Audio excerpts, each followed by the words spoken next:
Welcome back to my channel. તો ફરીથી સ્વાગત છે નવી રેસીપી સાથે તમારા બધાનું।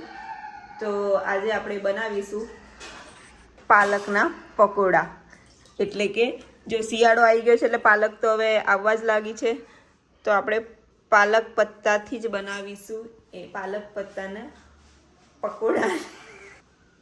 તો થોડું ફંબલ વાગી ગયું, પણ આજે અમે બનાવીશું પાલક પત્તાથી પકોડા બનાવવાના છે, એકદમ ક્રિસ્પી વાળા। તો તમને આગળ રેસીપી દેખાડ દઉં કેવી રીતે બનાવવાના છે। તો ચલો। તો સૌથી પહેલાં તો આપણે પાલકના પત્તાને સરખી રીતે ચોખ્ખા પાણીથી ધોઈ જ નાખવાના છે। તો અહીંયા આપણે 2 વાડકી બેસન લીધું છે અને 1 વાડકી આપણે આરાનો લોટ એટલે કે કોર્ન સ્ટાર્ચ લીધું છે। આપણે બેસનમાં આરાનો લોટ એટલે નાખીએ છીએ કે આપણે જે બી બનાવીએ ક્રિસ્પી બને। એને હવે આપણે બેસનમાં થોડું થોડું પાણી ઉમેરીને એને આવી રીતે વિસ્કની મદદથી ફેરવતા રહીશું, જેથી એમાં લમ્સ ના પડે।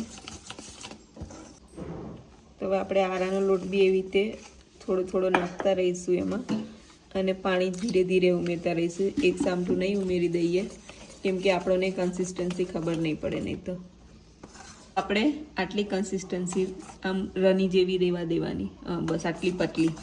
તો આપણે ભજીયા એકદમ ક્રિસ્પી અને કડક કડક બનશે। તો પાલક પત્તાના ભજીયાના બેટર માટે આપણે થોડુંક એમાં હિંગ પણ નાખી દીધેલી છે। હવે એમાં આપણે સ્વાદ અનુસાર થોડું મીઠું નાખી દીધેલું છે। તો આમાં છેલ્લે ઉમેર્યો છે મારા પપ્પાનો સિક્રેટ મસાલો, જે સિક્રેટ જ છે, મને બી નહીં ખબર। હવે એને આપણે વિસ્કરની મદદથી બધું મિક્સ કરી દઈશું। આપણે પાલકના ક્રિસ્પી પેલા શું કહેવાય ભજીયા બનાવવાના છે આખા પાનના, એટલે આમાં આપણે સોડા નથી નાખવાનો હોતો। સાઈડ આપણું તેલ ગરમ થઈ ગયું છે, તો આપણે આવી રીતે પાનને ડુબાડીને તેલમાં નાખવાનું છે। જો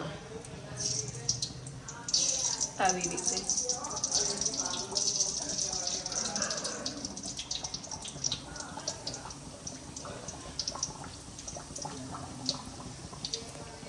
છે ને, એકદમ મસ્ત થાય છે ને।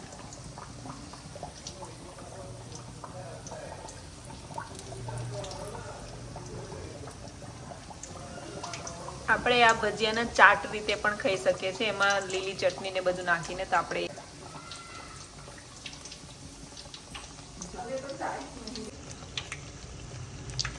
તો આપણે અહીંયા ફ્લેમ હાઈ જ રાખી છે, તો આપણે ક્રિસ્પી એના ભજીયા બનશે।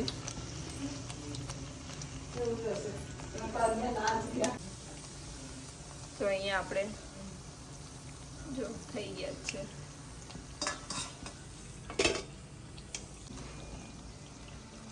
બસ થોડા ગોલ્ડન બ્રાઉન થાય એટલે આપણે કાઢી લેવાના છે, વધારે એને કાળા નથી કરવાના। જો છે ને એ રીતે જ આપણે હવે બીજાને બી કરી દઈશું।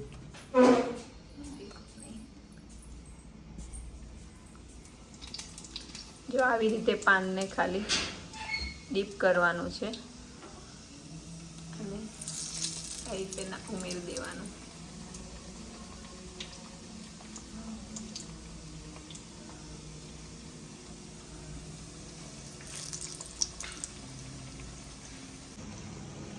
તો આવી રીતે જ આપણે બીજા બધા પાનના પણ ભજીયા બનાવી દઈએ।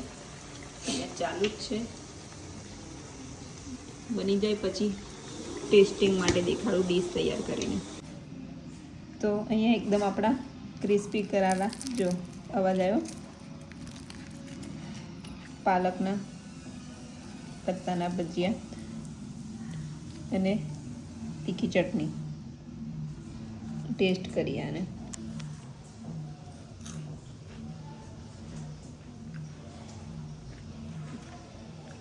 મસ્ત બન્યા છે।